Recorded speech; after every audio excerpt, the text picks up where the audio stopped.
un ordine. Scusa, facciamo parlare Perché poi tutti, quando, per come si dice, cortesia. per mettersi d'accordo Bisogna vanno i avere le cittadini, risorse, però, la sai, politica per incentivare. tira i cittadini da una parte all'altra e alla fine viene sempre fuori Devi che non mettere si le può fare risorse, niente. Va bene, Michele Favero. Sono i costi della politica che danno fastidio. Diciamo che lo stipendio dovrebbe essere commisurato ai risultati. Se io vado a vedere i risultati di qualche anno a questa parte anche della Regione Veneto, noto che dal 2008 ad esempio al 2013 hanno chiuso 29.000 aziende, che la sanità continua a essere tagliata senza che nessuno faccia nulla per questo, che ad esempio per la Riviera del Brenta non sono riusciti nemmeno a dare quelle poche briciole che dovevano dare, che mi sembra ci siano degli incartamenti, delle burocrazie e quant'altro che impediscono persino di dare le briciole alla gente che invece si aspettava una ricostruzione come era giusto che fosse.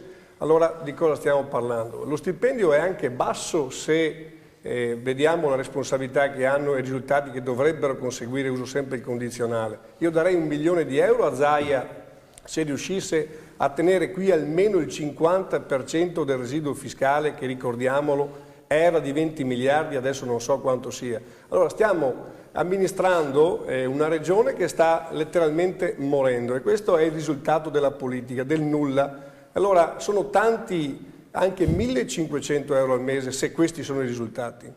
Il Veneto sta morendo, questa è la politica che stanno dicendo, il Veneto sta assolutamente morendo e purtroppo la proposta l'abbiamo fatta noi, evidentemente sei disattento perché abbiamo fatto la proposta che è diventata legge 16. Ha dato il 2% dei veneti avete convinto. Ma abbiamo speso i soldi che avevi tu, dici delle banalità, hai speso oltre 3 milioni di euro per fare. Lascia stare. È una polemica sterile purtroppo la tua, siamo stati esclusi anche dalle televisioni e ieri il Gazzettino pubblicava che il 75% delle persone giudica in base alle televisioni. Con tutto rispetto per Rete Veneta, voi andate su Canale 5, su Rete 4, su Italia 1 e Rai 1, non dire delle corbellerie, delle fesserie, per cortesia. Fai delle cose invece, fate delle cose, state tagliando la sanità. Ormai è diventata... Ma chi è che ha detto che tagli tu? Non fai nulla però per opporti. Personalmente, dico un dato, tra l'altro, ho avuto una colica renale a dicembre. Beh, sapete, alla fine della mia giornata, non vi dico di una gravità assolutamente da non provare, ho pagato 132,20 euro.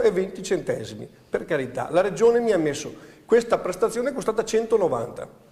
Dovevo ringraziarli perché mi hanno, che ne so, elargito questi 60 euro. Stiamo pagando tutto, allora non è che siete bravi ad amministrare, anzi siete troppo bravi forse ad amministrare. La Regione Veneto, dal libro che ho letto, poi non so se i dati sono cambiati, ha circa 3.076 dipendenti. Beh, io vorrei degli amministratori più scarsi ma più bravi politici, perché se in Sicilia si possono permettere, in Calabria, non perché ce l'abbia col sud, 30 o 40.000 forestali per trattenerli le loro risorse, noi siamo così bravi a tagliare sempre sulle teste dei veneti per poi regalare agli altri. A me questa politica non serve a nulla. Questo è il mio discorso, caro Forcolin. Poi del resto, che tu sei bravo, che avete stravinto e asfaltato tutti, non me ne può fregare nemmeno. Guardo i risultati, 29.000 aziende chiuse dal 2008 al 2013. Allora, Alessandra Moretti tra un po' ci deve lasciare, volevo farle un'ultima domanda, io direi su due grandi temi, il tempo è quello che è, non riusciamo ad avere più spazio, migranti e unioni civili, no? C'è Schengen che ormai alle ore contate si dice, l'Italia potrebbe restare uno dei pochi paesi, il ventre molle, in cui qualcuno prevede che possa insinuarsi appunto una rotta balcanica che si sposterebbe verso l'Albania, non potendo passare in Croazia e Slovenia, e potrebbe arrivare dal mare, no? E poi le unioni civili, insomma, migliaia di italiani nelle piazze per rivendicare